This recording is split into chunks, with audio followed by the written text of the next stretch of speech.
பொதுவாக ஒரு ஆண் பிள்ளைகள் பெண் பிள்ளைகள் 2 பேரும் இருக்கிற வீட்டில் பெண்களுக்கு கல்யாணம் முடிச்சுட்டு தான் ஆண்களுக்கு திருமணம் முடிக்கிறதுன்னு ஒரு வழக்கமாக வச்சுருப்பாங்க.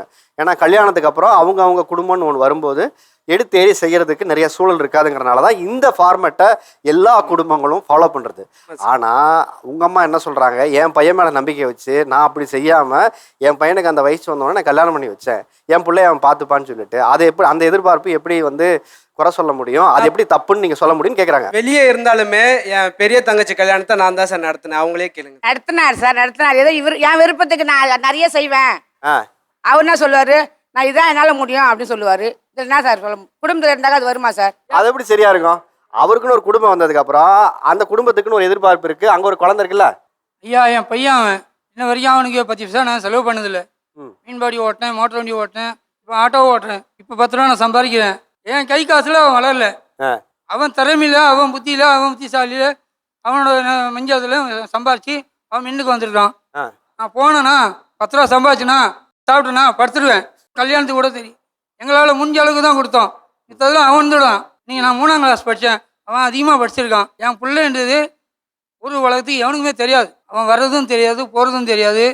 அவன் பண்ண தப்பு, ஒரே தப்பு, அவன் காலேஜ் போகும்போது என் மருமகன் லவ் பண்ணான். அது ஒரு தப்பு தான், வேற எந்த கெட்ட பழகம் எதுவுமே இல்லை. என் பொண்ணு, என் மருமகளாம் தங்கமான பொண்ணு, என் பிள்ளையும் தங்கமான பையன். எங்களுக்கு எதனா ஒன்றா நான் அவன்கிட்ட கேட்க மாட்டேன். இன்னைக்கு இந்த இடத்துக்கு இட்டு வந்திருக்கானா என் பையன் புத்திசாலி, என் மருமகன் புத்திசாலினால இங்கே வந்து நான் உட்காந்து பேசிட்டு இருக்கேன். உங்க அப்பா சொன்னார் இல்லையா, என் புள்ள புத்திசாலியா இருக்கான், அதனாலதான் நான் இந்த இடத்துக்கு வந்திருக்கேன் அப்படின்னு சொன்னார் இல்லையா. உங்க அப்பா வளர காலத்துல இருந்து அவருடைய கடமையில இருந்து தவறிக்காரு நீங்க நினைக்கிறீங்களா? ஒரு பிள்ளையா உங்களை வளர்க்குறதுல அப்பானா அப்படி தானே சார், அது பண்ணதை பெருசா சொல்லிக்க மாட்டாங்க. நான் குழந்தையா இருக்கும்போது மீன்பாடி தான் ஓட்டுவாரு. அந்த மீன்பாடி ஓட்டி அதில் எனக்கு ஒரு பேனா பென்சில் வேணும்னா நான் நோட்டு நம்ம எழுதி கொடுத்தோன்னா அதை வாங்கிட்டு வந்து தருவார்.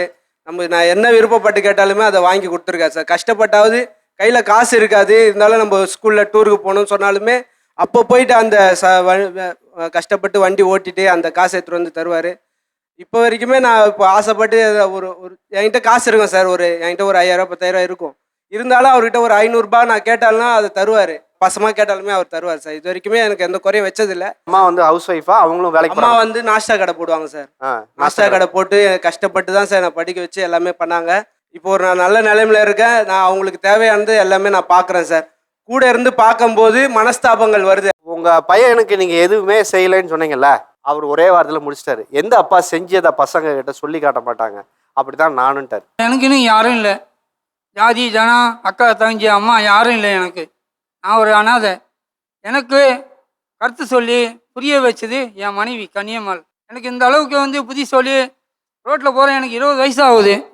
20 வயசாக இருக்கும்போது கல்யாணம் ஆயிடுச்சு. ரோட்டில் போவான் பையன், சின்ன பையன், முனியாண்டின்னு கூப்பிடுவான், டவுசர் பாண்டியன்னு கூப்பிடுவான். டவுசர் போட்டு தான் இருப்பான். அப்போல்லாம் மோட்டர் வண்டி ஓட்டும் போது, மீன்பாடி ஓட்டும் போது டவுசர் பாண்டியனுமா. என் பொண்டாட்டி திட்டுவான், நான் என்னடா உன் வயசுனா ஒரு வயசுனா சொல்லி திட்டுவான்.